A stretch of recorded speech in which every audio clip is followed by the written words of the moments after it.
தகப்பனே, நாளும் கூட நீங்கள் பேச போகிற வார்த்தைகளுக்காக எனக்கு நன்றி செலுத்துகிறோம். ஆவியானவர் தாமே முழு பொறுப்பெடுத்து நடத்துகிறார். எங்கள் மீட்பரும் ரட்சகருமாய் இருக்கிற இயேசு கிறிஸ்து நாமத்திலே ஜெபிக்கிறேன்.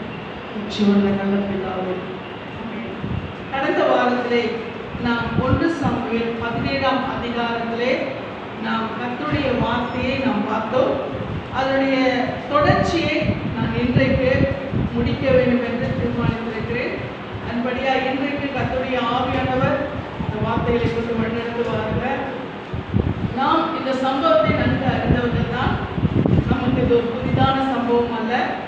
ஏற்கனவே சொல்லியிருக்கிறேன். இந்த 1 சாமுவேல் 17ஆம் அதிகாரத்திலே தாவீது முதல் யுத்தத்தை சந்திக்கிறார்.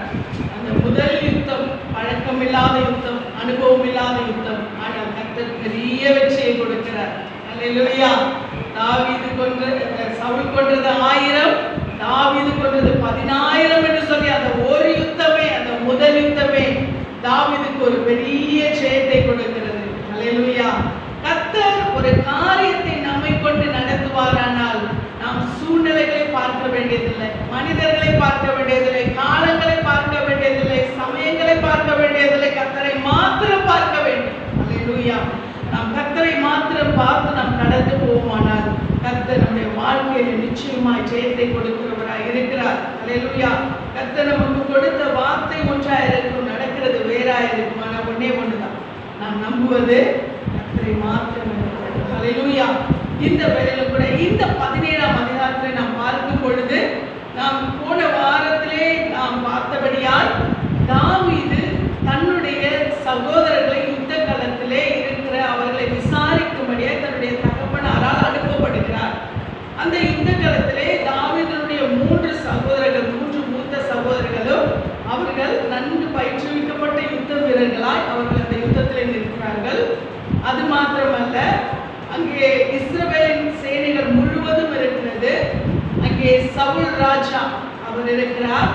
இவ்வளவு பேரும் இருந்தும் அந்த பெலிஸ்தீனாகிய கோலியாத் அவர் என்ன செய்கிறார் சொன்னால் அங்கு வந்து சவால் விடுகிறார். ஏனென்றால் அவன் தன்னுடைய தோற்றத்தை வைத்து 6 முழம் 1 ஜான் அவனுடைய சரீரத்தின் தோற்றம். இந்த தோற்றத்தோடு கூட அவன் வந்து இஸ்ரவேல் ஜனங்களிடத்திலே அவன் சவால் வைக்கும் பொழுது அங்கே என்ன நடக்கிறது என்று சொன்னால் அவர்கள் எல்லாருக்கும் ஒரு பயம் பிடிக்கிறது. இஸ்ரவேலின் சேனைக்கு ஒரு பயம் பிடிக்கிறது. அவன் ஒருவனாய் யாராகியும் என்னை வந்து மேற்கொள்வார்களானால் எங்களுடைய சேனை உங்களுக்கு அடிமை என்று சொல்லி அவன் என்ன செய்கிறான், அவன் வந்து சவால் விடும் பொழுது அதை கேட்டு இஸ்ரவேலின் சேனை பின்வாங்குகிறது. அந்த இடத்துல தான் கர்த்தர் என்ன செய்கிறார், அபிஷேகம் பண்ணப்பட்ட தாவீதை அங்கே கொண்டு போகிறார். அங்கே கொண்டு போகும் பொழுது பயிற்சி பெற்றவர்களால் முடியாத காரியத்தை அபிஷேகம் செயல்படுத்துகிறது. அல்லேலூயா. எனக்கு நன்றாக தெரியும், இங்கே நம்முடைய சபையின் ஆதார வசனமே அதுதான்.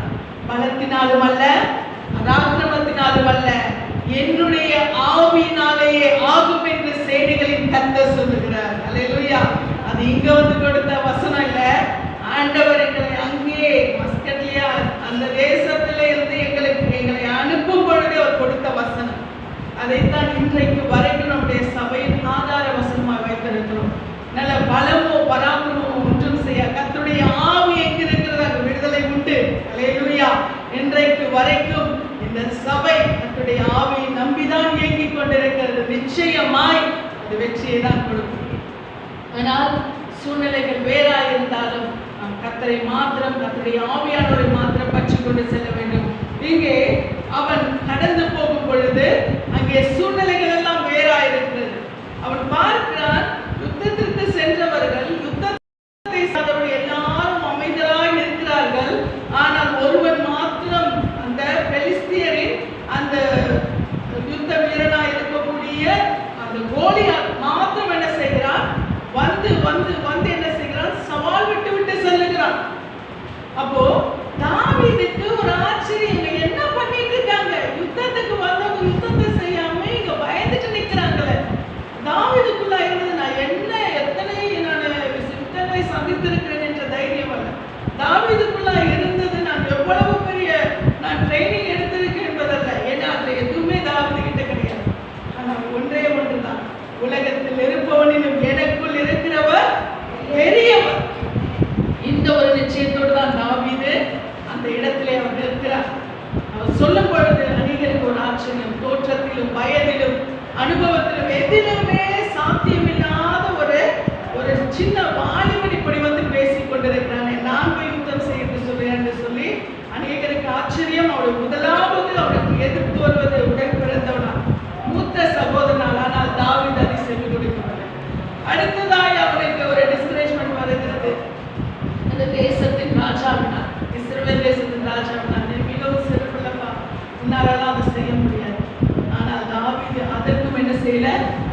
ஒரு நாளும் அவர் செவி கொடுக்கவில்லை. அவர் ஒன்றே ஒன்றுதான், ராஜா சொன்னாலும் சரி, மூத்த சகோதரர் சொன்னாலும் சரி, அங்கே இருக்கிறவங்க யார் சொன்னாலும் சரி, எனக்கு ஒன்றே ஒன்றுதான், என் தேவன் என்னோடு கூட இருக்கிறார். அந்த ஒரு நிச்சயம் அவருக்குள்ள இருக்கு. கர்த்தருடைய ஆவியானவர் அவரை ஏவும் பொழுது அவர் அங்கு கடந்து போகிறார். இப்போ ராஜா என்ன சொல்றாரா, சரிப்பா நீ ஒரு முடிவு எடுத்துட்ட, போனோன்னு நீ முடிவு எடுத்துட்ட, ஆனா ஒன்னே ஒன்று செய், என்னன்னா நீ வெறுமையா இப்படி போக முடியாது. யுத்தம்னா அதுக்கு ஒரு ப்ரொசீஜர் இருக்கு. அவனை பாரு, அவனுடைய ஆயுதங்கள் எவ்வளவு பெருசா இருக்கு பத்தியா? அவனுடைய அந்த கவசமே 5000 சேக்கல். அவனுடைய கால்கள்ல என்ன பண்ணுது, அவ்வளோ வெண்கலத்தினால அவன் கால்களிலே அவன் என்ன பண்ணியிருக்கான், அந்த பூட்ஸ் போட்டிருக்கான். அவனுடைய ஈட்டி தாங்கி 600 சேக்கல். இப்படி அவன் என்ன பண்ணிட்டு இருக்கான், இவ்வளோ பராக்கிரமசாலியாய் அவனை நின்று கொண்டிருக்கும் பொழுது நீ வெறும் கையோடு கூட ஒன்றுமே இல்லாம நீ என்ன பண்ண முடியாது, கவசம் இல்லாம பாதுகாப்பு இல்லாம போக முடியாது. ஒண்ணு பண்ணு, நீ என்னோட என்ன பண்ணிக்கோ அப்படின்னு சொல்லி என்ன பண்றாரு ராஜா சொல்லுகிறார். இங்கே நாம் அதை வாசிக்கும் பொழுது இங்கே வாசிக்கிறோம். அது மாத்திரமல்ல, அதற்கு முன்பாக ராஜா அவனை எப்படியா நீ செய்ய முடியாது, யுத்தம் செய்ய முடியாதுன்னு சொல்லும் பொழுது அவன் சொல்லுறான், கர்த்தர் என்னை அந்த வனாந்திரத்திலே யுத்தத்திற்கு என்னை பழக்கி வைத்திருக்கிறார். அல்லேலூயா. கொடிய மிருகங்களையே நான் என்ன செய்திருக்கிறேன், கொன்று என்னுடைய ஆடுகளை தப்புவித்திருக்கிறேன். அந்த இடத்திலே என் தேவன் எனக்கு வெற்றியை கொடுத்தார். அந்த மிருகங்களையே ஜெயித்து எனக்கு இந்த மனிதனை மாத்திரம். அல்லேலூயா.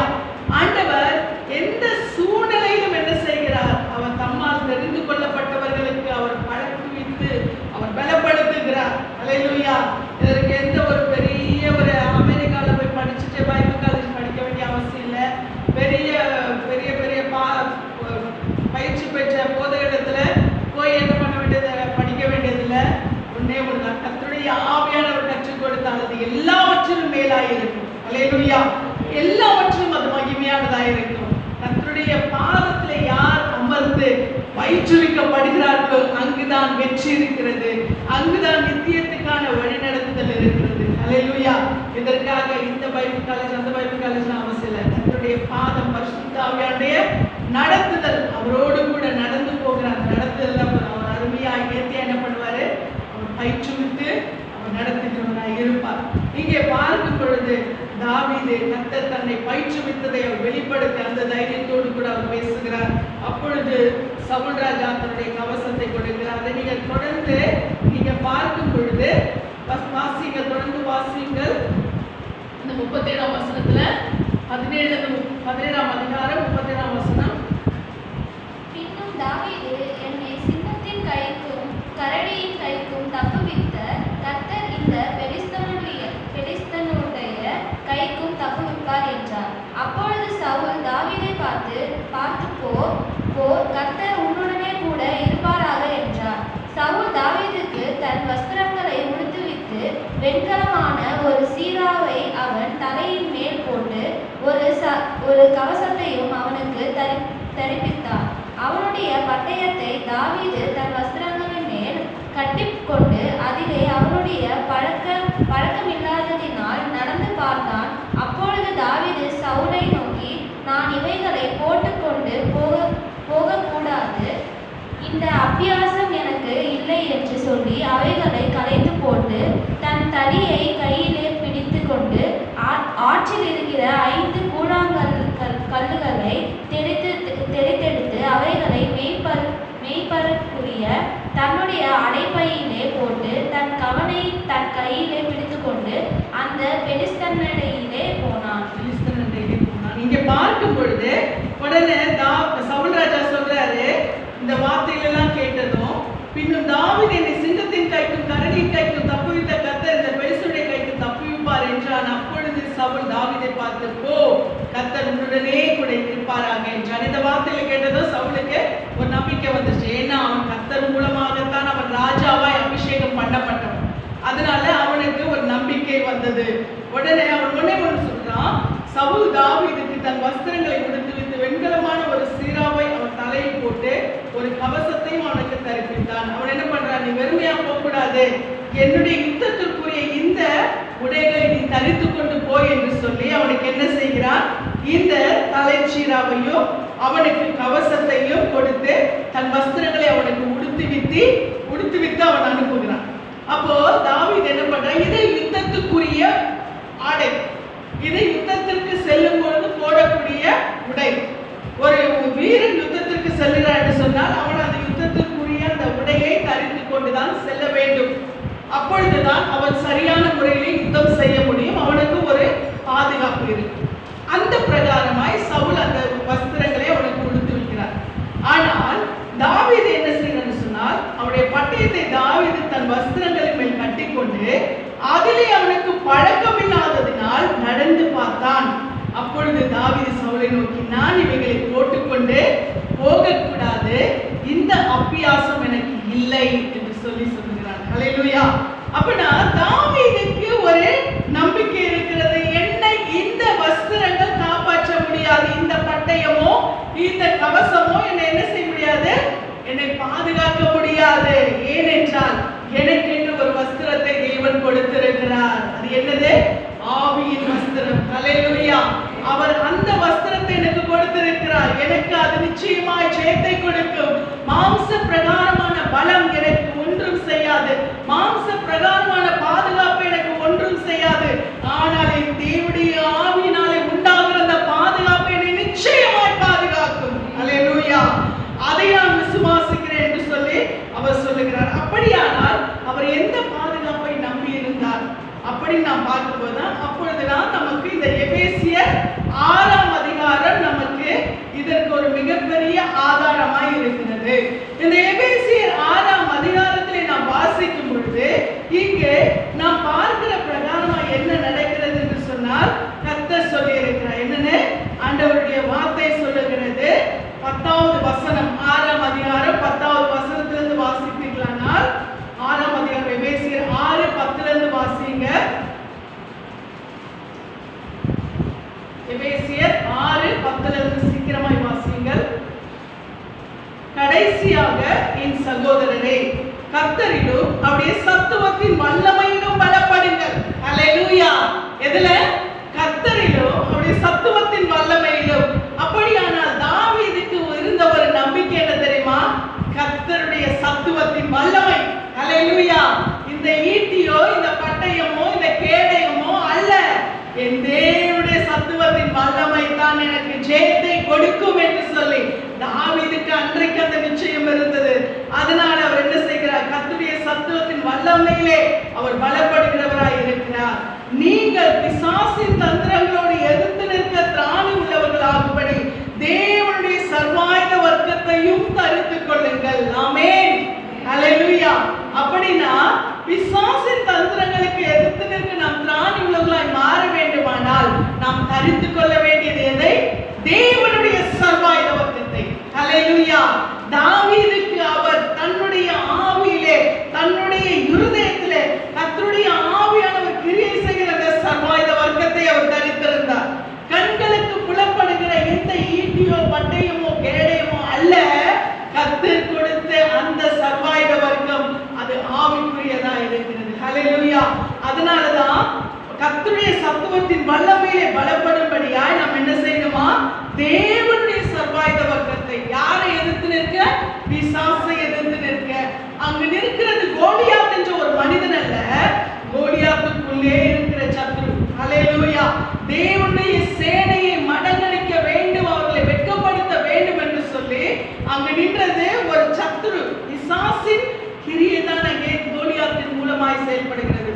இப்போ பிசாசு பாத்தீங்கன்னா இந்த கோலியாத் மூலமா அவன் செயல்படுகிறான். அவன் நினைச்சிருந்தா அவன் என்ன பண்ணிருக்கலாம்? அவன் உண்மையாய் அவன் பலமுள்ளவனாய் இருப்பானால் அவன் என்ன செய்திருக்கலாம் தெரியுமா? எத்தனை பேர் வரீங்களோ வாங்கலாம், எத்தனை பேர் வரீங்களோ என்னை வந்து மேற்கொள்ளுங்க, நான் உங்களை ஜெயிக்கிறேன் பாருங்க அப்படின்னு சொல்லிக்கலாம். ஆனா அவன் என்ன சொல்றாருமா? ஒண்டியா வாங்க, ஒத்தரா வாங்க. ஏன்னா அவனுக்கு அவ்வளவுதான் பலம். பிசாசு சும்மா ஒரு தோற்றத்தை உண்டு பண்ணி அவன் பயமுறுத்துவான். ஆனால் உண்மையாய் அவன் ஜெயிக்க மாட்டான். ஹல்லேலூயா. தேவனுடைய வல்லமைக்கு முன்பாக அவன் ஜெயிக்கவே முடியாது. ஏனென்றால் இந்த கோலியாத்துக்கு நன்றாக தெரியும், இந்த பெலிஸ்தியர்களுக்கு நன்றாக தெரியும், இது தேவனுடைய சேனை, தேவனுடைய பிள்ளைகள் இருக்கிற இடம் இது. ஏனென்றால் அவர்கள் அன்றைக்கே கேள்விப்பட்டிருக்கிறார்கள் என்னவென்று சொல்லி, இந்த இஸ்ரவேல் ஜனங்களுடைய தேவன் இவர்களை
இல்லை. ஏனென்றால் பலம் உள்ளவர் நம்முடைய கர்த்தருடைய ஆவியானவர் தான். அவனுக்கு அது நல்லா தெரியும். நிறைய வாட்டி வந்து மூக்கொடைச்சிட்டு போயிருக்கான். நிறைய வாட்டி பிசாசு என்ன பண்ணிருக்கான்னா, மூக்கு உடைஞ்சி ஆண்டவர்கிட்ட மூக்கு உடைஞ்சோட தான் போயிருக்கான். அவன் ஜெயிச்சதே கிடையாது. வேதத்தின்படியா நீங்க பாத்தீங்கன்னா பிசாசு எங்குமே ஜெயம் எடுத்தது இல்லை. இதை தேவனுடைய பிள்ளைகள் நன்றாக அறிந்து கொள்ள வேண்டும். பிசாசோ அவனை சார்ந்தவர்கள் எந்த சூழ்நிலையிலுமே வெற்றி பெற்றதாக என் வேதத்துல ஒரு இடத்துல கூட போடல. ஆனால் கர்த்தர் சில இடங்களிலே தேவனுடைய பிள்ளைகள் மீறும் பொழுது அந்த சூழ்நிலையை அவர் அனுமதிக்கிறார். அதனாலதான் இங்க அவர் பார்க்கும் பொழுது நீங்க 17ஆம் அதிகாரத்தில் நீங்க வாசிப்பீர்களானால் இந்த வசனத்தை பார்க்கிறோம். 17ஆம் அதிகாரத்தில் 17ஆம் அதிகாரம் 1 சாமுவேல் 8ஆம் வசனத்திலிருந்து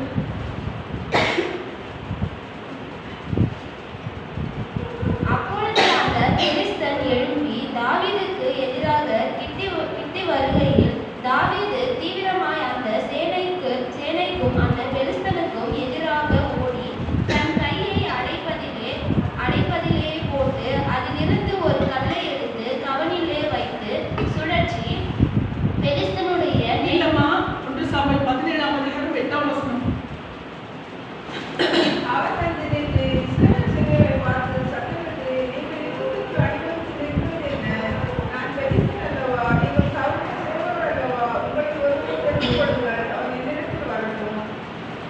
அவன் என்னோட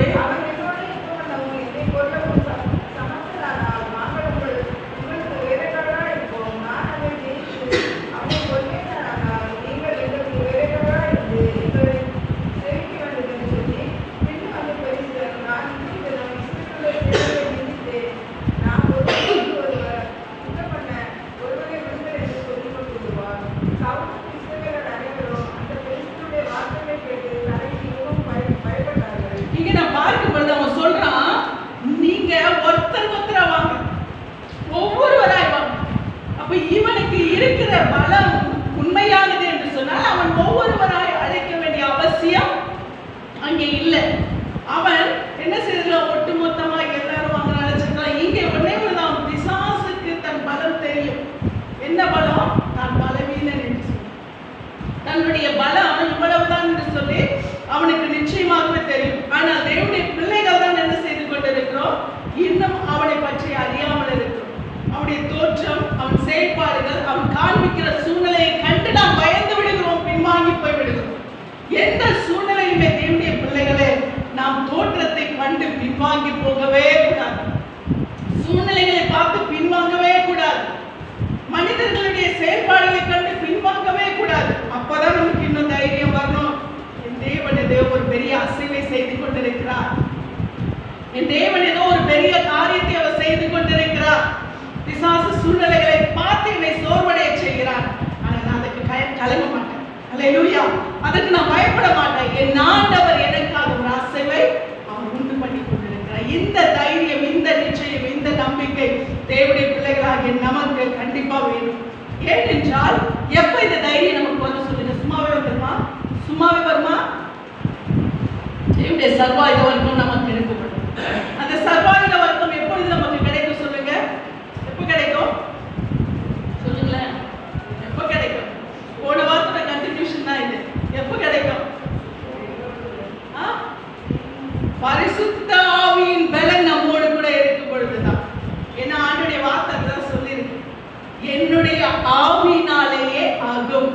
பரிசுத்த ஆவியின் பலன் இல்லை என்றால் நமக்குள்ளாய் இந்த தைரியம் நிச்சயமாய் வராது.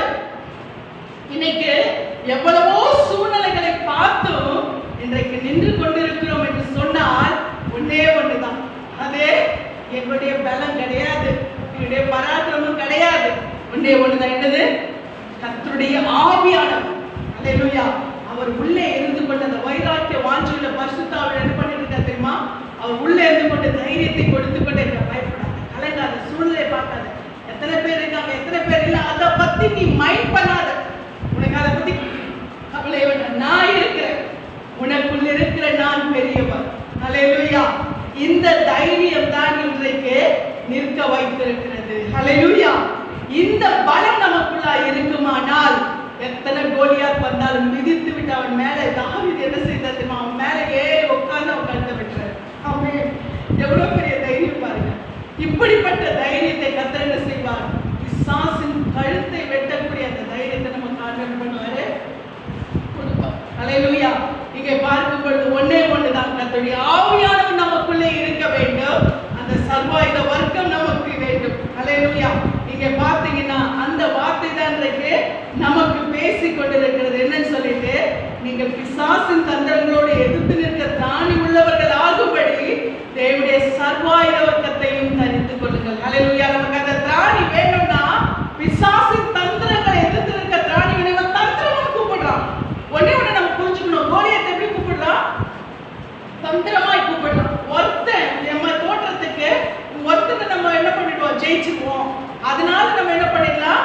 நாம் இந்த இஸ்ரவேல் ஜனங்களை அடிமைப்படுத்தி விடலாம் என்பதுதான் அவன் எண்ணம். அப்போ இங்க இஸ்ரவேல் ஜனங்கள் தைரியம் உள்ளவர்களாக இருந்தால் தாவீதை போல முன்னே சென்றிருக்கலாம். ஆனால் அந்த தைரியம் சர்வாயுத வர்க்கம் அவரிடத்துல இல்லாதபடினால் தான் அவங்க பின்வாங்கி நின்றார்கள். இங்கே ஆண்டவருடைய வார்த்தை நமக்கு சொல்லுகிறது 12ஆம் வசனத்திலே, எபேசியர் 6:12, எபேசியர் 6:12, ஏனெனில் மாம்சத்தோடும் இரத்தத்தோடும் அல்ல, துரைதனங்களோடும் அதிகாரங்களோடும் இப்பிரபஞ்சத்தின் அந்தகார லோகாதிபதிகளோடும் வான மண்டலங்களில் உள்ள பொல்லாத ஆவிகளின் சேனைகளோடும் நமக்கு போராட்டம் உண்டு. ஏன்னா மாம்சத்தோடும் ரத்தத்தோடும் அல்ல, அங்க நிக்கிறது கோலியாத் அல்ல, அங்க நிற்கிற ஒரு பெரிய மாமிச மலை அல்ல, அங்க நிற்கிற ஒரு மனுஷன் அல்ல, அங்கே நிற்கிறது ஒரு ராட்சசன் அல்ல, அங்க நிற்கிறது யாரு? பிசாசின் ஏஜென்ட். அல்லேலூயா. அதான் சொல்றாரு, நீங்க போராட வேண்டியது மனிதர்களோடு அல்ல, மாம்சமும் ரத்தமும் நிறைந்த மனிதர்களோடு அல்ல, அவர்களை பயன்படுத்துகிறானே பிசாசு, அவனோடு தான். அதனாலதான் இங்கே ஆண்டவர் சொல்லுகிறார், துரைத்தனங்களோடும் அதிகாரங்களோடும் இப்பிரபஞ்சத்தின் அந்தகார லோகாதிபதிகளோடும் வான மண்டலத்தில் பொல்லாத ஆவிகளின் சேனைகளோடும் நமக்கு போராட்டம் உண்டு. நமக்கு போராட்டம் எதோடு இருக்கிறதா? துரைத்தனங்களோடும் அதிகாரங்களோடும். பிசாசு சில அதிகாரங்களை பயன்படுத்துவான். சில வேளைகளிலே நமக்கு அதிகார வர்க்கத்திலிருந்தே நமக்கு தேவனுடைய காரியங்களுக்கு தடைகள் வரும். பிசாசு அந்த மாதிரி சூழ்நிலையை என்ன செய்வான்? பயன்படுத்துவான்.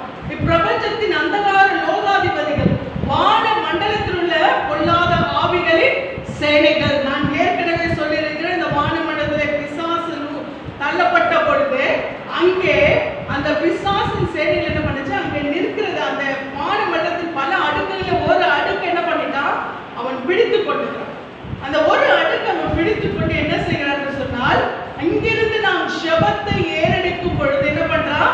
அந்த வான மண்டலத்தில் அந்த பொல்லாத ஆவிகளின் சேனைகள் என்ன செய்கிறது?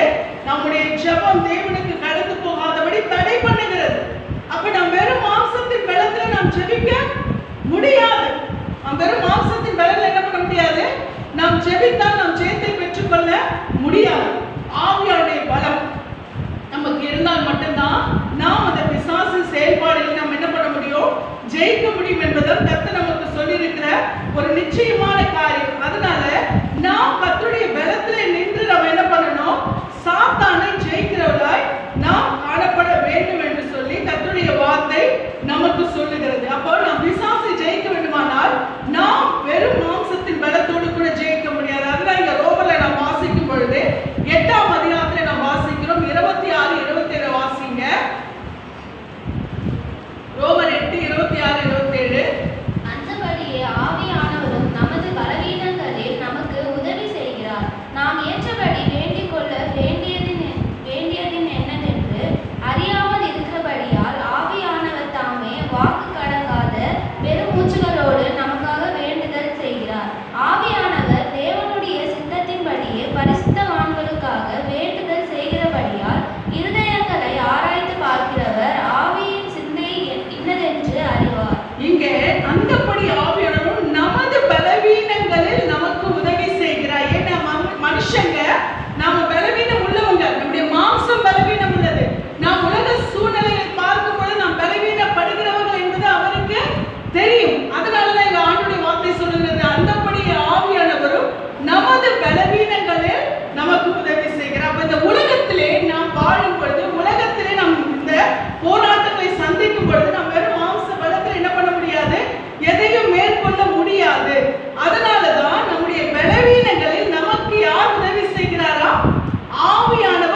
இன்னதென்று அறியாமல் இருக்கிறபடியால் ஆவியானவர் தாமே வாக்கு கிடைக்காத பெருமூச்சுகளோடு நமக்காக என்ன செய்கிறாரா? வேண்டுதல் செய்கிறார். அல்லேலூயா. அப்ப நாம் ஜெபிக்கும் பொழுது நாம் ஏற்றபடி ஜெபிக்கிற பலன் நமக்கு இருக்காது. என்றால் நம் சூழ்நிலை பார்க்கும்போதோ நம்ம ஜெபிக்கிறது இந்த சூழ்நிலைக்கு நமக்கு வெற்றியை கொடுக்குமா? நாம் மாம்சத்துல ஜெபிக்கும்போது நமக்குள்ள நிச்சயமா ஒரு சந்தேகம் வரும். நமக்குள்ள மாம்சம் என்ன செய்யும்? அப்படிப்பட்ட சூழ்நிலைகளை பார்க்கும் பொழுது நமக்கு மாம்சம் தலை தூக்கும். அப்படிப்பட்ட மாம்சம் தலை தூக்கும் பொழுது நமக்கு விசுவாசம் வராது. சூழ்நிலைகளை பார்த்து நம்ம என்ன பண்ணுவோம்? சோர்ந்து போய் படுத்து விடுவோம்.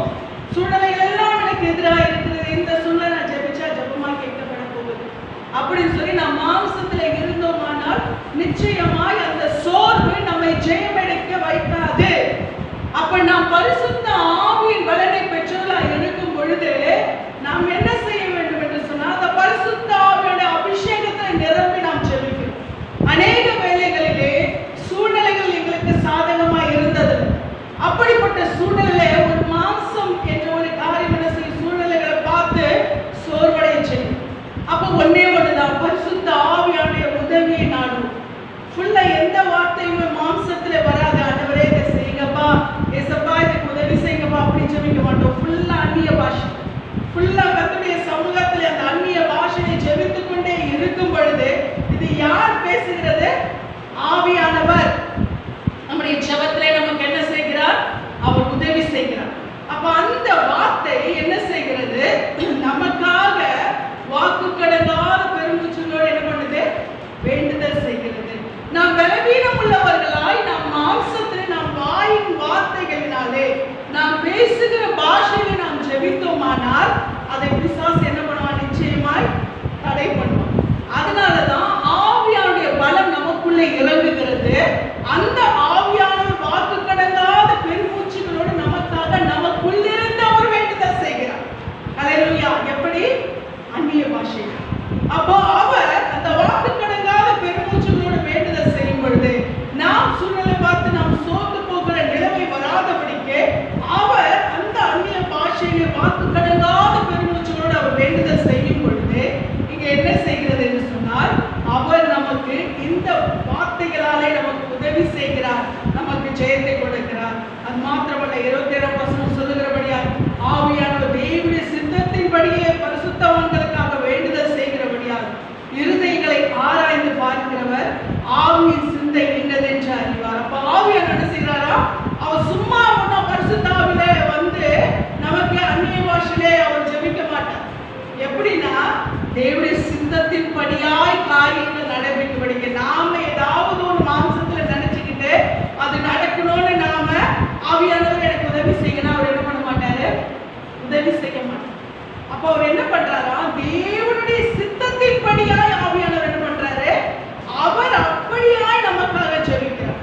அப்ப அவர் அந்த அந்நிய பாஷையை ஜெபிக்கும் பொழுது நாம் மாம்சத்திலே கேட்கிற வார்த்தைகள் அல்ல, அவர் தேவனுடைய சித்தம் என்னதான் அந்த வார்த்தைகளை தான் அவர் அந்நிய பாஷையில நமக்காக வெளிப்படுத்துவார். ஆனா நாம் மாம்சத்துல என்ன பண்ணிட்டு இருக்கோம்? நாம் மாம்சத்தின் படியாய் பார்க்கிற காரியங்கள் நாம் ஜெபிப்போம். அது நிச்சயமா என்ன செய்யாது? பலன் கொடுக்காது. அப்ப ஆவியானவர் ஜெபிப்போம் என்ன பண்ணுவார்னா நாம் வேண்டிக் கொள்வது என்னதென்று அறியாமல் நாம் வேண்டிக் கொள்கிற வழினாலே அவர் என்ன செய்கிறார்? தேவனுடைய சித்தத்தின் படியாய் நமக்காக என்ன செய்கிறார்? ஜெபித்துக் கொள்ளுகிறார். ஃபார் எக்ஸாம்பிள் சில வேளைகளில் நாம் என்ன செய்கிறோம்? நம்முடைய சோர்வு வரும் பொழுது, நம்ம பிரச்சனைகளால் நெருக்கப்படும் பொழுது, நாம் மிகுந்த வேதனைக்குள்ளாய் கடந்து போகும் பொழுது, ஆண்டவரே நான் ஏன் ஆண்டவரை உயிரோடு இருக்கிறேன் எடுத்துக்கோங்க ஆண்டவரேன்னு சொல்லி நம்ம என்ன பண்றோம்? மாம்ச பலவீனத்தில் ஜெபிக்கிறோம். இந்த ஜெபம் ஆண்டவர்கிட்ட போச்சுன்னா ஸ்ட்ரைட்டா அவர்கிட்ட போயிடுச்சுன்னு வச்சுக்கோங்க, என்ன ஆகும்? என்ன ஆகும்? நீ தானமா விரும்பின நான் செத்து போறேன்னு சாவு அப்படின்னு சொல்லி என்ன பண்ணுவாரு? ஜீவன் எடுத்துவார். ஆனால் நம்ம ஜெபிக்கிறதெல்லாம் ஆண்டவர் அக்செப்ட் பண்ணிக்கிட்டாருன்னா நிச்சயமா என்ன பண்ண முடியாது? நம்ம இந்த உலகத்துல வாழவே முடியாது. அப்ப ஆவியானவர் என்ன செய்யறாரா? இந்த பிள்ளை ஏதோ ஒரு வேதனையில விரக்தியில இந்த மாதிரி ஜெபிக்குது, அதனால தேவனே நீங்க என்ன பண்ணுங்க? இந்த பிள்ளைக்கு இந்த சூழ்நிலையை மாற்றுங்க, ஜெயத்தை கொடுங்கன்னு சொல்லி அவர் என்ன பண்ணுவாரா? நான் மாம்சத்திலே ஜெபிக்கிற அந்த ஜெபத்தை மாற்றி அவர் பரிசுத்தாவின் பலனானவர் என்ன பண்ணுவாரு? அந்த ஜெபத்திலே ஏன்னா நாம் பலவீனம் உள்ளவர்கள், நாம் சூழ்நிலைகளை பார்த்து என்ன பண்றோம்? நாம் சோர்ந்து போய் நாம் சூழ்நிலைகளுக்கு ஏற்றபடியாய் மாம்சத்தில்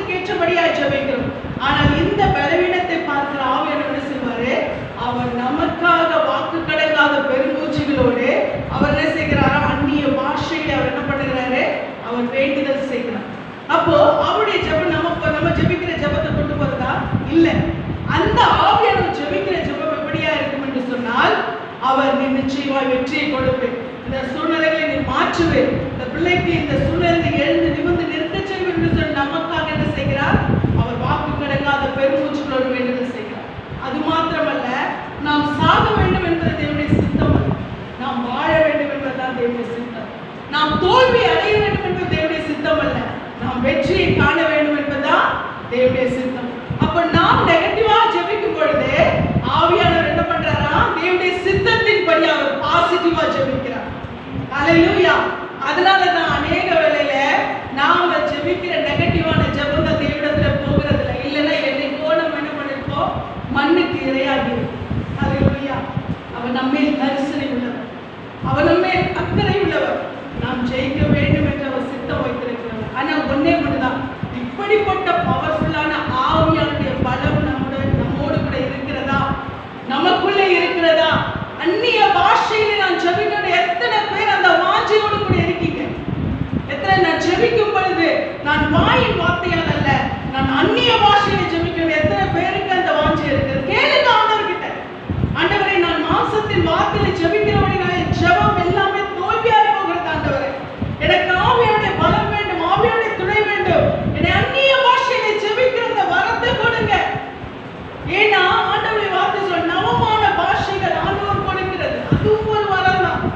அப்ப நான் ஜெபிக்கும் பொழுது பிசாசு குழம்பி போவான். இவன் வாயிலிருந்து நான் வேற வார்த்தையை கொடுக்கணும்னு நினைச்சா இவன் என்னமோ வேற பாஷை பேசிட்டு இருக்காரு, எனக்கு ஒண்ணுமே புரிய மாட்டேங்குது. என்ன பேசுறான், என்ன பேசுறான், முத்து கேட்பான், ஒண்ணுமே புரியாது. அப்போ அவன் என்ன பண்ணுவான்? தோற்று போவான் இல்லையா? அப்போ இந்த காரியங்கள் நாம் புரிந்து கொள்ள வேண்டும். ஒரு விஷயம் சொல்லணும்னா, எங்க வீட்டுல வளர்ற தேவி, அவனுக்கு நாங்க பேசுகிறது சில வார்த்தைகள் புரியாது.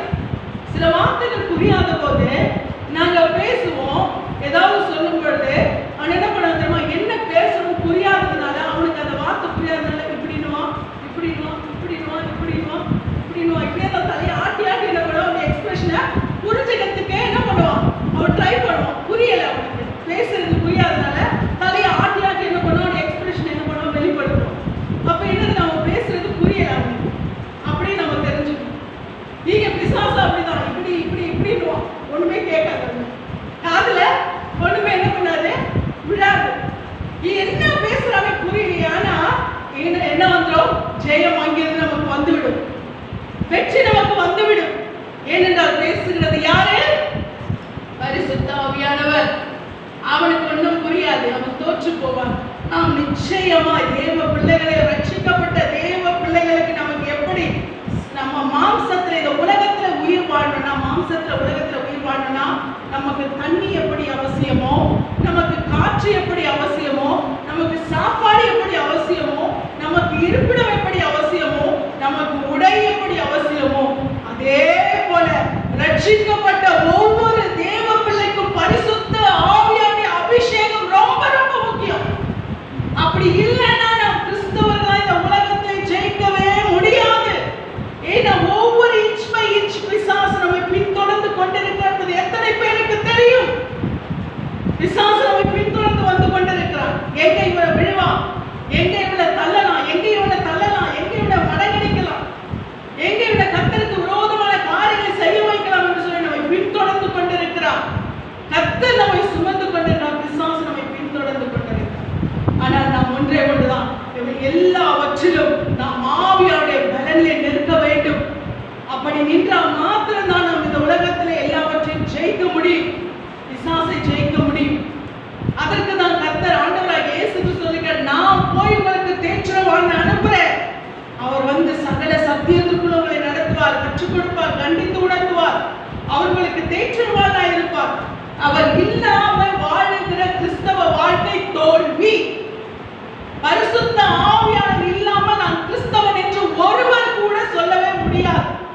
அப்படி பரிசுத்த ஆவியானவர் இல்லாத கிறிஸ்தவ வாழ்க்கை அது நிச்சயமாக வெற்றியுள்ள கிறிஸ்தவ வாழ்க்கையா இருக்கவே முடியாது.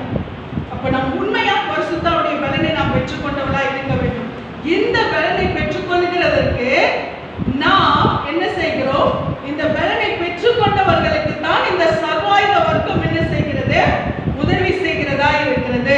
இந்த சர்வாயுத வர்க்கம் என்ன செய்கிறது சொன்னால், பரிசுத்த ஆவியின் பலனை பெற்றவர்களுக்கு அந்த சர்வாயுத வர்க்கம் அது உதவி செய்கிறதா இருக்கிறது. என்னவென்று சொன்னால், ஆகையால் 13ஆம் வசனம், ஆகையால் இந்த நாளிலே அவர்களை நீங்கள் எதிர்க்கவும் சகலத்தை செய்துவிட்டவர்களும் ராணிகளாக படிக்கும் தேவனுடைய சர்வாயுதவர்களை எடுத்துக்கொள்ளுங்கள்.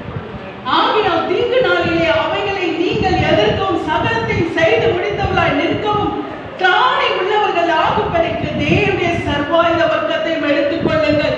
அப்ப தீங்கு நாளிலே அவரை நாம் எதிர்க்க வேண்டுமானால் நாம் என்ன செய்யணும் தெரியுமா? சகலத்தை செய்து முடித்தவர்களாய் நாம் நிற்க வேண்டுமானால் நாம் செய்ய வேண்டியது என்னது? தேவனுடைய சர்வாயுத வர்க்கத்தை நாம் எடுத்துக்கொண்டவர்களாய் இருக்க வேண்டும். அல்லேலூயா. தீங்கு நாளிலே நாம் தேவ பலனிலே நிற்கிறவர்களாய் காணப்பட வேண்டும். அப்பதான் நாம் பிசாசை எதிர்க்க முடியும். ஏனென்றால் இந்த சர்வாயுத வர்க்கங்கள், பரிசுத்த ஆவியானவர் நமக்கு கொடுக்கிற இந்த சர்வாயுத வர்க்கங்கள் என்ன தெரியுமா? நமக்கு ஏற்கனவே தெரியும். ஆனால் இதை நாம் எந்த அளவுக்கு நாம் பயன்படுத்துகிறோம்? சத்தியம் என்னும் கச்சை எங்கள் அறையிலே கட்டினவர்களாயும், சத்தியம் தேவனுடைய வார்த்தை, தேவனுடைய வசனம், இதை நாம் என்ன செய்யணும்? நம்முடைய இடுப்புல கட்டி கொள்ளுகிறது போல ஒரு பெல்ட் மாதிரி நம்ம என்ன பண்ணணும்? அதை கட்டி கொள்ளணும். ஏன்னா பட்டயத்தை சொருகணும். யுத்தத்துல பட்டயத்தை சொருகணும்னா அந்த இடத்துல என்ன வேணும்? ஒரு பெல்ட் இருக்கணும் இல்லையா? அந்த பெல்ட் இருந்தாதான் அதுல பட்டயத்தை சொருக முடியும். அப்ப இங்க பட்டயத்தை சொருக வேண்டும், முதல்ல என்ன வேணும்? பெல்ட் வேணும். யுத்தத்துல என்ன வேணும்? நமக்கு பெல்ட் வேணும். சத்தியம் என்னும் கச்சையை நம்ம என்ன செய்யணும்? நம்முடைய அறையிலே கட்டி கொண்டவர்களா இருக்கிற சத்தியத்தை நாம் என்ன பண்ணணும்? இறுக கட்டி கொள்ள வேண்டும். சத்தியம் நம்ம விட்டு விலக கூடாது. இயேசு கிறிஸ்து சொல்லியிருக்கார், நானே வழியும் சத்தியமும் ஜீவனுமாய் இருக்கிறேன். அப்ப சத்தியம் யாரு?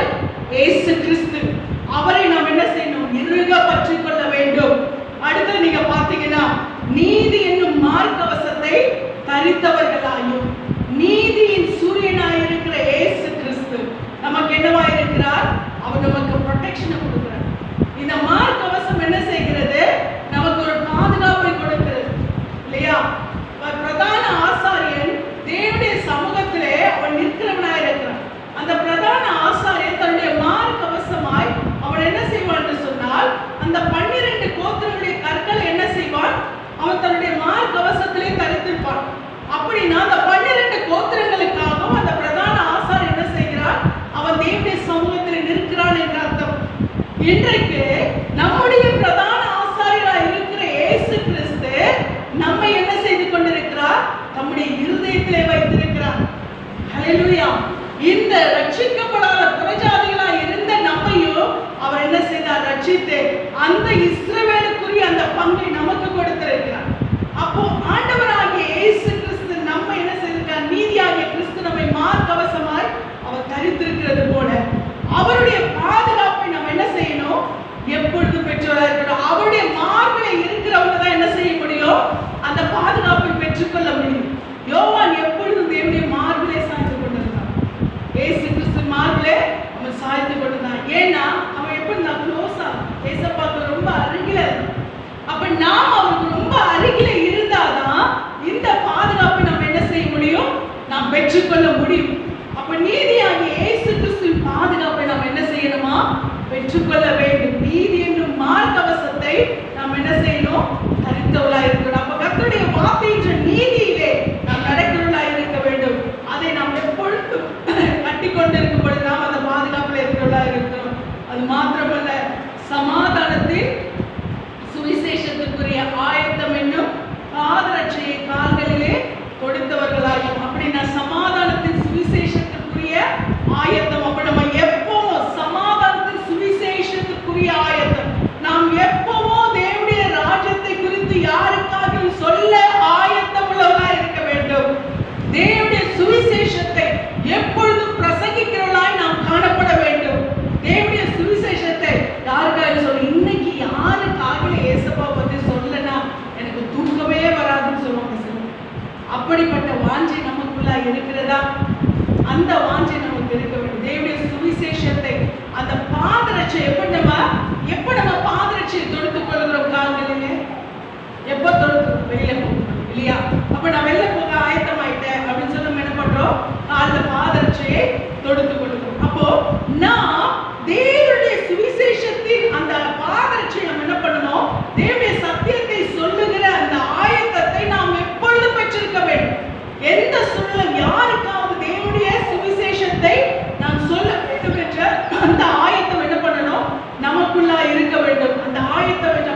தரித்து கொள்ள வேண்டும்.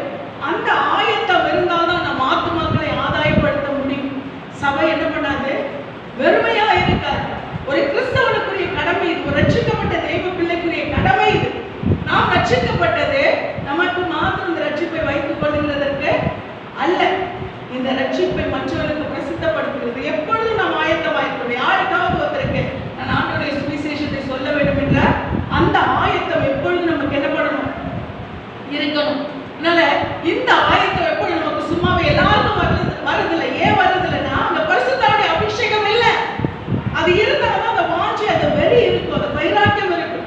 அப்ப நாம் என்ன பண்ணணும், அந்த வைராக்கியத்தை பெற்றவர்களாய் அந்த ஆயத்தத்திலே நாம் எப்பொழுதும் இருக்க வேண்டும். அடுத்தது, பொல்லாங்கனை எங்கேயும் அக்கினி அஸ்திரங்களை எல்லாம் அவிழ்த்து போடத்தக்கதாய் எல்லாவற்றுக்கும் மேலாக விசுவாசம் என்னும் கேடகத்தை பிடித்துக் கொண்டவர்களாய் இருங்கள். பொல்லாங்கனையும் அக்கினி அஸ்திரங்களை எல்லாம் அவிழ்த்து போடத்தக்கதாய். பிசாசு பல சோதனைகளை நமக்கு கொடுப்பான். இதுதான் அக்கினி அஸ்திரம். பொல்லாங்கனையும் அக்கினி அஸ்திரம் என்று சொன்னால் அவன் பல சோதனைகளை, நல்லா கவனிங்க. இந்த காரியங்கள் நமக்கு இல்லைன்னா நாம் நிச்சயமா இந்த உலகத்திலே ஒரு வெற்றியுள்ள கிறிஸ்தவ வாழ்க்கை வாழ முடியாது. நாம் எல்லாரும் போல உலகத்திற்கு ஏற்றபடியாய் வாழ்ந்து நாம் பிசாசின் சோதனையை ஜெயிக்க முடியாமல் நாம் தோல்வியுற்றவர்களாய் மாறிவிடுவோம். அப்போ பொல்லாங்கனையும் அக்கினி அஸ்திரங்களை என்று சொல்லும் பொழுது இந்த அக்கினி அஸ்திரங்கள் எந்த பக்கம் வேண்டுமானாலும் வரும், எந்த பக்கம் வேண்டுமானாலும் நமக்கு வரும். சோதனைகளை பிசாசு என்ன பண்ணுவான், யார் மூலமா வேணாலும் கொடுப்பான். வெளியில கொடுப்பான், உள்ள கொடுப்பான், எங்க வேணாலும் கொடுப்பான். பொருளாதாரத்துல கொடுப்பான், ஆரோக்கியத்துல கொடுப்பான், இல்ல மனுஷனுக்கு மூலமா கொடுப்பான். எந்த விதத்தில் வேண்டுமானாலும் பிசாசு என்ன பண்ணுவான், இந்த அக்கினி அஸ்திரங்களை நமக்கு விரோதமாய் எய்யக்கூடியவனாய் இருக்கிறான். தேவனுடைய பிள்ளைகளே, தயவாய் நீங்க இந்த பொல்லாங்க நெய்யும் இந்த சோதனைகளை, இந்த அக்கினி அஸ்திரங்களை எல்லாம் அவிழ்த்து போடத்தக்கதாய் எல்லாவற்றுக்கும் மேலாக விசுவாசம் என்னும் கேடகம். ஹல்லேலூயா. விசுவாசம் என்னும் கேடகத்தை என்ன பண்ணணுமா, நாம் பிடித்து கொண்டவளாய் இருக்க வேண்டும். விசுவாசம் என்னும் கேடகம் நம்முடைய கருத்துல என்ன பண்ணணும், இருக்கணும். விசுவாசம் தான் ஃபவுண்டேஷனே ரட்சிப்புக்கு. அப்ப விசுவாசம் இல்லாமல் ஒருவர் என்ன பண்ண முடியாது, ரட்சிக்கப்பட முடியாது. அப்ப அந்த விசுவாசம் நமக்கு கடைசி மட்டும் இருக்கணும். அந்த விசுவாசம் எந்த சூழ்நிலை வந்தாலும் சூழ்நிலையை பார்த்து நம்ம என்ன பண்ணக்கூடாது, துவண்டு போகக்கூடாது, சோர்ந்து போகக்கூடாது. கர்த்தர் ஒரு வார்த்தையை சொல்லிப்பா, நடக்கிறது வேறையாதான் இருக்கும். கர்த்தர் ஒன்று சொன்னா பிசாசு என்ன பண்ண தெரியுமா, ஆண்டவருக்கு சொல்லிட்டாரா, நான் அதுக்கு ஆப்போசிட்டா செய்யறேன், நீ பாரு. அப்ப நாம ஒன்னே பண்ணுதான், எனக்குள்ள இருக்கிற அந்த விசுவாசத்தின் பலம், பிசாசை உன் கிரியைகளை கொண்டு நீ என்ன பண்ண முடியாது, ஒன்னும் செய்யவே முடியாது என்று சொல்லி அந்த விசுவாசம் என்னும் கேடகத்தை நாம் தடுத்து கொண்டவர்களாய், பிடித்துக் கொண்டவர்களாய் நாம் காணப்பட வேண்டும். ஹல்லேலூயா. அப்ப நமக்கு விசுவாசம் என்பது மிகப்பெரிய பலமா இருக்குது. விசுவாசம் இல்லைன்னா நாம் துவண்டு சோர்ந்து நொந்து உட்கார்ந்துடும். அதனால விசுவாசம் என்னும் கேடகம் ரட்சிக்கப்பட்ட ஒவ்வொரு தேவ பிள்ளைகளுக்கும் இருக்க வேண்டும். இது ஆவியின் கனியில இருக்கு, ஆவியின் வரங்களிலும் இருக்கிறது. அது மாத்திரமல்ல, ரட்சண்யம் என்னும் தலைசீராவையும் தேவ வசனமாகிய ஆவியின் பட்டயத்தையும் எடுத்துக் கொள்ளுங்கள். ஹல்லேலூயா. ரட்சண்யம் என்னும் தலைசீரா, ரட்சிப்பு என்ற ஹெல்மெட். இந்த ஹெல்மெட் என்ன பண்ணணும், நமக்கு காணப்பட வேண்டும். ஹெல்மெட் எதுக்காக நமக்கு கொடுக்குறாங்க, ஹெல்மெட்டை போடணும் காவல்துறை நமக்கு எதுக்காக சொல்லுது, வெளியில போகும்போது நமக்கு தலைக்கு பாதுகாப்பு. ஏன்னா எல்லா ஃபங்க்ஷன் ஆகக்கூடிய பிரெயின் என்ன பண்ணுது, இயங்கக்கூடிய மூளைச்சாவு, மூளை சாவு. இந்த மூளை சாவு வந்துச்சுன்னா எந்த பார்ட் இயங்கினாலும் என்ன இல்லை, பிரயோஜனமே இல்லை. எத்தனை பேருக்கு ஆக்சிடென்ட்ல மூளை சாவு வந்து தெரியுமா, பார்ட்ஸ் எல்லாம் இயங்கிட்டு இருக்கும், ஆனா மூளை என்ன பண்ணிட்டு இருக்கோம், செத்து போயிட்டு. ஏன்னா கமாண்டிங் எங்கிருந்து வருது, இங்க இருந்து தான், மூளையில இருந்து வர கமாண்டிங்ல தான் எல்லா உறுப்புகளும் என்ன பண்ணிட்டு இருக்கு, இயங்கி கொண்டிருக்கிறது. அப்ப இந்த தலைக்கு பாதுகாப்பு எதுவா இருக்கிறது, மூளை. அப்ப ரட்சிப்பு என்னவா இருக்கிறதுனா நமக்கு ஹெல்மெட் மாதிரி. ரட்சிப்பு நம்ம இயங்க செய்கிறது, கிறிஸ்துவுக்குள்ளாய் நம்ம என்ன செய்கிறது, இந்த ரட்சிப்பு இயங்க செய்கிறது. இந்த ரட்சிப்பை பாதுகாக்க வேண்டுமானால் இந்த ரட்சிப்பு என்ற அந்த தலை சீராவை நம்ம என்ன பண்ணணும், எப்பொழுதும் அணிந்து கொள்ள வேண்டும். இந்த அதே போல யுத்த களத்திலும் வீரர்கள் என்ன பண்ணிட்டு இருப்பாங்க, எந்த வீரனுமே ஹெல்மெட் இல்லாம என்ன பண்ண மாட்டாங்க, யுத்தம் பண்ண மாட்டாங்க.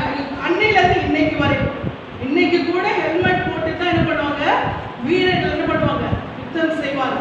அப்போ என்னது, இந்த ரட்சிப்பு என்பது நம்முடைய ரட்சிப்பின்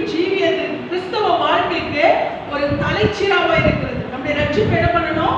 பாதுகாத்துக் கொள்ள வேண்டும். இந்த ரட்சிப்பின் வஸ்திரம் என்றைக்கும் என்ன பண்ணக்கூடாது? கரைபடக்கூடாது. இதுதான் உன்னத பாட்டிலே உங்களுக்கு ஏற்கனவே பிரசங்கித்திருக்கிறேன். அவள் நல்லா ரட்சிக்கப்பட்ட ஆண்டுடைய வார்த்தையை கேட்கிறாள். ஆனால் அந்த சபை என்ன செய்கிறது சொன்னால், என்ன செய்கிறது? அந்த நித்திரையில, உலகத்தின் நித்திரையில மயங்கி, உலகத்தின் சிற்றின்பங்களில் மயங்கி தன்னுடைய ரட்சிப்பின் வஸ்திரத்தை கழட்டி வைக்கிறது. ஆண்டவராகிய இயேசு கிறிஸ்து மணவாளன் வருகிறார். அம்மா நான் வந்துட்டேன், ஆயத்தமாக சொல்லும்போது, ஐயோ ஆண்டவரே நான் என்ன பண்ணிட்டேன்? என்னுடைய ரட்சிப்பின் வஸ்திரத்தை கழட்டி வச்சுட்டேனே, நான் இப்ப அதை திரும்ப மாற்றத்துக்கு முடியாதே அப்படி நம்ம சொல்றோம். அப்ப நாம ரட்சிக்கப்பட்ட தேவ பிள்ளைகள் நம்முடைய ரட்சிப்பின் வஸ்திரத்தை எந்த விதத்திலும் கழற்றாதபடிக்கு, அது கரைபடியாதபடிக்கு என்ன பண்ணணும்? நாம் காத்துக்கொள்ள வேண்டும். வெளிப்படுத்த ரட்சிப்பின் வஸ்திரத்தை குறித்து நமக்கு சொல்லியிருக்கிறது. அப்போ இந்த ரட்சிப்பின் வஸ்திரத்தை நாம் எப்பொழுது என்ன பண்ணணுமா? நாம் காத்துக்கொள்கிறவர்களாய் காணப்பட வேண்டும். அது மாத்திரமல்ல, நாம் எல்லாவற்றுக்கும் மேலாக தேவ வசனமாகிய ஆவியின் பட்டயத்தை எடுத்துக்கொள்ளுங்கள். அல்லேலூயா. நமக்குள்ள எப்பொழுது என்ன இருக்கணும்? தேவ வசனம் நமக்குள்ளாய் இருக்க வேண்டும். எந்த சூழ்நிலை ஆவியின் பட்டயம், பிசாசு நம்ம சோதிக்க வருகிறானா, நம்ம மேற்கொள்ள வருகிறானா, உடனே என்ன பண்ண தெரியுமா? வசனத்தை சொல்லணும். ஏசப்பா அப்படிதான் செய்தார். அவர் 40 நாள் உபவாசம் இருந்து 40 நாள் உபவாசத்தை முடிக்கும் பொழுது அவருக்கு என்ன உண்டாயிற்று? பசி உண்டாயிற்று. அப்போ பிசாசு ஏசப்பாவை சோதிக்கும் பொழுது அவர் ஆவியின் பட்டயத்தை கையில் எடுக்கிறார். ஆவியின் பட்டயம் எது? தேவனுடைய வசனம். அதை சொல்லிதான் பிசாசு அவர் ஜெயிக்கிறார். என்று எழுதியிருக்கிறதே, எழுதியிருக்கிறதே, எழுதியிருக்கிறது சொல்லி ஒவ்வொரு வசனங்களை என்ன சொல்லுகிறார்? அந்த இடத்திலே அவர் சொல்லி சொல்லி பிசாசை ஜெயிக்கிறார். நமக்கு பிசாசு ஒரு சோதனை, ஒரு வேதனை கொடுக்கும் பொழுது நம்முடைய நாவின் நுனியிலே கர்த்தருடைய வசனம் எப்பொழுதும் இருக்க வேண்டும். அந்த சோதனை வரும்பொழுது அந்த வசனத்தை நாம் சொல்லி சொல்லி சொல்லி பிசாசை ஜெயிக்க வேண்டும். ஆவியின் பட்டை எப்படி ஒரு எதிரி உடனே பட்டயத்தை எடுத்து வீசுறாங்க, அந்த மாதிரி கர்த்தருடைய வார்த்தையை எடுத்து வீசணும் பிசாசு. ஆண்டவருடைய வார்த்தையை எழுதி தூண் அவன் முன்னாடி பிசாசு ஜெயிக்கும். அந்த வார்த்தைகளை சொல்ல சொல்ல சொல்ல அவன் தோற்று போவான். எப்பொழுது நம்முடைய நாவின் நுனியில உடனே அந்த ஐயோ பைபிள்ல என்ன இந்த வசனம், என்ன வசனம் போட்டு போய் தேட முடியுமா? போய் தேடிட்டு இருக்கீங்களா? கிடையாது. அப்ப அந்த வசனங்கள், வார்த்தைகள் நம்முடைய நாவிலே இருக்க வேண்டும். அந்த சூழ்நிலைக்கேற்ற வார்த்தையை பிசாசுக்கு எதிராக நாம் பிரயோஜனப்படுத்த வேண்டும். ஆவியின் பட்டயத்தை நாம் எடுத்துக்கொண்டாதான் நிச்சயமா இந்த சர்வாயுத வர்க்கங்கள் ரட்சிக்கப்பட்ட தேவ பிள்ளைகளாகிய நமக்குள்ள இருக்கிறது. அங்கே தாவீது அந்த கோலியாத்தை ஜெயிக்கிறதற்கு அவன் எடுத்துக்கொண்டது என்னது? மாம்சத்தின் பிரகாரமாய் இருக்கிற வஸ்திரம் அல்ல, மாம்சத்தின் பிரகாரமாய் யுத்த கவசங்கள் அல்ல. அவன் எடுத்துக்கொண்டது கர்த்தருடைய வார்த்தை என்ற சர்வாயுத வர்க்கத்தை. அல்லேலூயா. அந்த சர்வாயுத வர்க்கத்தை அவன் தரித்து கொண்டான். ஒரு கவன், ஒரு குழாங்கள். அந்த கோலியாத்தை என்ன பண்றான்? அவன் முறியடிக்கிறான். அவன் முறியடிக்கப்படுகிறது மாத்திரமல்ல, அவன் கீழே அந்த ஒரு கவன் கல்லினாலே அவன் விழுந்தபடியால அவனை சென்று என்ன பண்றான்? அவன் விழுந்ததும் அவன் மேல உட்கார்ந்து அவன் பட்டயத்தை எடுத்து என்ன பண்றான்? அவனை வெட்டுறான். தலையை வெட்டி பாருங்கன்னு சொல்லி காட்டுறான். அல்லேலூயா. பிசாசின் தலையை நசுக்க வேண்டும். அல்லேலூயா. பிசாசு தோற்று போனவன். அந்த வேலையை நம்ம அப்பா ஏற்கனவே செஞ்சுட்டார். ஏசப்பா என்ன பண்ணிட்டாரு? ஏற்கனவே அதை செஞ்சுட்டார். அவன் தலையை அவன் நசுக்கி விட்டான். ஒன்னே ஒண்ணுதான். இப்ப அவன் வால் மட்டும்தான் ஆடிட்டு இருக்கு. நீங்க பாத்தீங்கன்னா நிறைய ரெப்டேஸ்லாம் பாத்தீங்கன்னா அதுக்கெல்லாம் எப்படி தெரியுமா? தலை போயிடும். ஆனா என்ன பண்ணிட்டு இருக்கோம்? வால் மட்டும் கொஞ்ச நேரம் பிடிச்சிட்டே இருக்கும். வால் மட்டும் ஆடிட்டே இருக்கும். நம்ம அந்த வாலை பார்த்துட்டோம், ஐயோ வால் ஆடுது, உயிர் இருக்கு கூட நம்ம பயப்பட வேண்டாம். ஏன்னா அந்த வால் என்னது? வாளால ஒண்ணுமே பண்ண முடியாது. ஏன்னா ஏற்கனவே ஒரு தலையை நசுக்கிட்டார். நாம இப்ப பார்த்து பயந்துட்டு இருக்குது எதை பார்த்து தெரியுமா?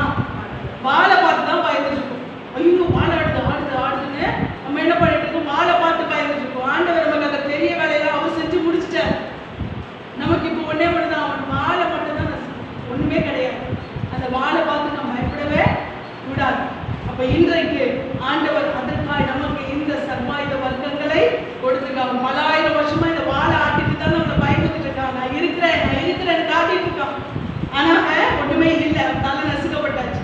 இன்னைக்கு நமக்கு அந்த தைரியம் வேண்டும். சூழ்நிலைகளை மாத்திரம் அவனால காட்ட முடியும், ஆனா அவனால ஜெயிக்க முடியாது. நான் மறுபடியும் போன வார வசனத்தை சொல்லி நான் முடிக்கிறேன். வெளிப்படுத்தல் 21:7 நான் வாசிக்கிறபடியால் வெளிப்படுத்தல் 21:7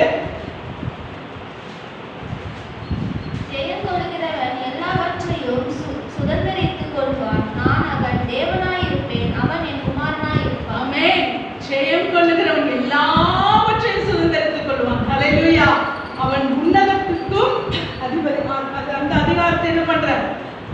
நான் அவனுக்கு கொடுக்கிறேன். இந்த பூமியிலும் அவன் எல்லாவற்றையும் சுதந்தரித்துக் கொள்வான்.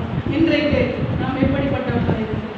ஆண்டவர் சொல்றாரு, ஜெயம் கொள்ளுகிறவன் எல்லாவற்றையும் சுதந்தரித்துக் கொள்வான். நான் அவன் தேவனாக இருப்பேன், அவன் என் குமாரனாக இருப்பான். ஹல்லேலூயா. யாரு ஜெயிக்கிறாங்களோ அவங்க தான் ஏசப்பா பிள்ளைகள். ஏனென்றால் அவர் உலகத்தை ஜெயித்து விட்டார். ஹல்லேலூயா. நான் உலகத்தை ஜெயித்தேன், ஆகையால் நீங்களும் ஜெயிப்பீர்கள். யாருக்கு அந்த அதிகாரத்தை கொடுப்பாரு? பிள்ளைகளுக்கு தான் அந்த அதிகாரத்தை கொடுப்பாரு. அவர் ஜெயிச்சிட்டார். அதனால நாமும் என்ன பண்ணுவோம்? நிச்சயமாய் ஜெயிப்போம். அதனால நாம் தோல்வி பக்கத்திலே நின்று கொண்டிருக்கவில்லை. தோல்வி இருக்கிற சைடுல நாம இல்லை, நாம் இருக்கிறது வெற்றியின் பக்கத்தில். ஹல்லேலூயா. நாம் வெற்றியின் பட்சத்திலே நாம் நின்று கொண்டிருக்கிறோம். நம் ஆண்டவர் எல்லாவற்றையும் ஜெயித்தார். ஒரு காரியத்தை முன்வைக்கிறேன், என் ஆண்டவர் என்னோடு கூட இருக்கிறார், அவர் நிச்சயமா எனக்கு ஜெயத்தை கொடுப்பார். இது அந்த நன்மை நடந்து முடிக்கிறதுக்குள்ள பிசாசு பல சலசலப்புகளை கொண்டு வருவான். சூழ்நிலைகளை நெகட்டிவா பார்க்கும்படியான கண்களை கொடுப்பான். ஆனா ஒன்னேயோட தான், ஏ பிசாசை, நான் வெற்றியின் பக்கம் இருக்கிறேன். என் ஆண்டவர் சொல்லியிருக்கார், ஜெயம் கொள்ளுகிறவன் எல்லாவற்றையும் சுதந்திரித்துக் கொள்வான். நான் ஜெயம் கொள்ளுகிறவன் என் ஆண்டவர் என்னை சுதந்திரிக்கும்படியாக செய்வார் என்று சொல்லி நாம் அந்த வெற்றியில் இருக்க வேண்டும். தாவீது அந்த யுத்தத்துல ஒன்றுதான், தேவனுடைய சர்வாயுத வர்க்கத்தை தரித்து கொண்டு அவன் அவ்வளவு பெரிய கோலியாத்தை ஜெயித்தான்.